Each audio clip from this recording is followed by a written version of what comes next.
It is the last weekend in April. I'm going to take a quick look at the trees. So with our pear first, not a whole lot of changes here. Leaves are coming out a little more.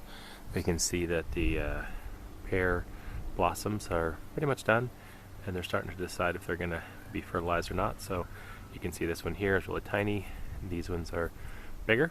So we'll see how that plays out. There's a few blossoms left, but not much. But there they are, and we'll see how they turn out. We've had 2 different hailstorms last week, so some of the leaves and such are battered pretty good. It's hard to tell kind of with the spring what's going on, whether it's bugs or whatnot. Usually not too much bug activity this early in the spring, but definitely some weird weather. So okay, with our cherry, we still have this limb in the middle that's not doing anything, so next couple weeks I'll probably take some action about that one, but the rest of the stuff is leafing out really good, and we see some of the cherries starting to form up. So if we look right here, we'll see you can see that the flower part's still attached there, and then that's where the bloom was, and then if we take that off, we'll see right there, there's the cherry starting to form. So they're here all over the place. Some of them have some damage, like I said, from the hail probably, and that's kind of how it goes. So we'll see how that all turns out, but all those every single one of those blossoms had the potential to become a cherry. You can see one here where the flower blossom part's still attached. And like I said, you can see when it dries up right there, and then like I said, that part falls off, and then that becomes fruit. So that's it. So lots of little cherries forming. So that's exciting. We'll see, like I said, how much damage the cherries took from the crazy spring weather. Now with our apple tree leafing out more, looking good.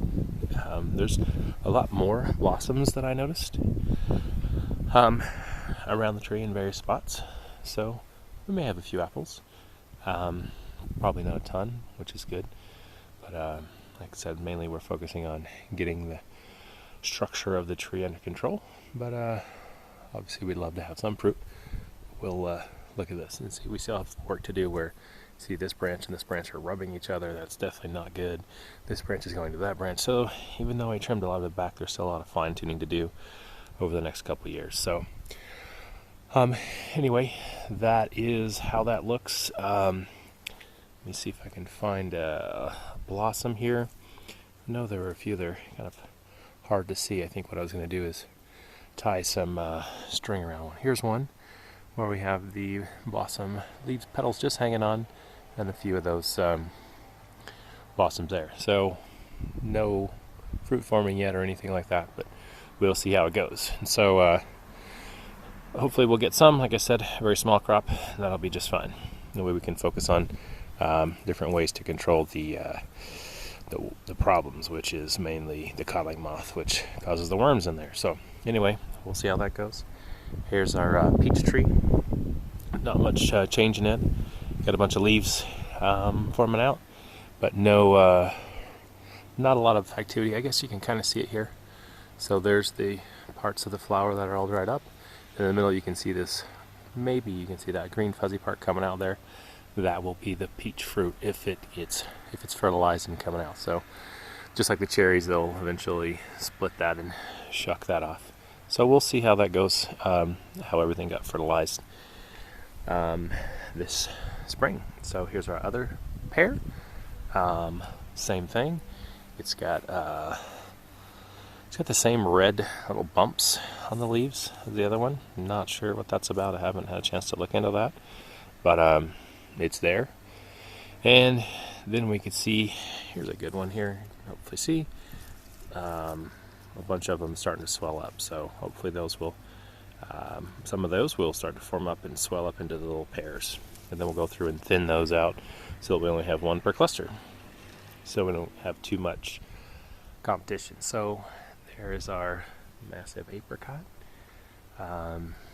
Still the leaves are yellow. I haven't been able to determine what the cause is or what the treatment, but that's kind of what's going on. It's got those yellowish leaves, but other than that, the fruit's developing. The yellowish leaves are kind of crinkled, so we'll just have to see how it goes. But we can see some apricots forming right here. You can also see some damage. Like I said, probably hail or whatnot, but there's tons of them, and they're starting to swell up. So probably, that's probably one of the larger ones. Most of them are smaller. So if we grab one here, you should be able to see up against the sky right there. So a bunch of them. So we'll have some apricots this year. We'll just have to keep an eye on the leaves and see if I can figure out what is going on. I haven't been able to, like I said, find a cause yet. But anyway, so we have some apricots forming, cherries starting to swell up, and other than that, everything's looking pretty good so far. So that's the update for this week. Thanks.